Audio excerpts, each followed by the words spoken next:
Hello there. Let's have a quick technical analysis on 3M. As you probably read the news about 3M today, so there's a price gap today.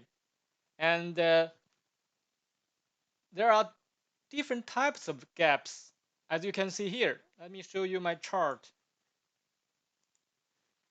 As you can see here, there's also a big gap around here, above $91.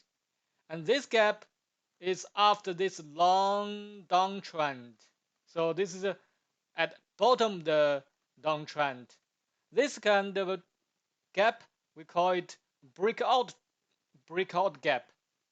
And this kind of a gap is like in the middle of a trading platform. This is like a trading platform.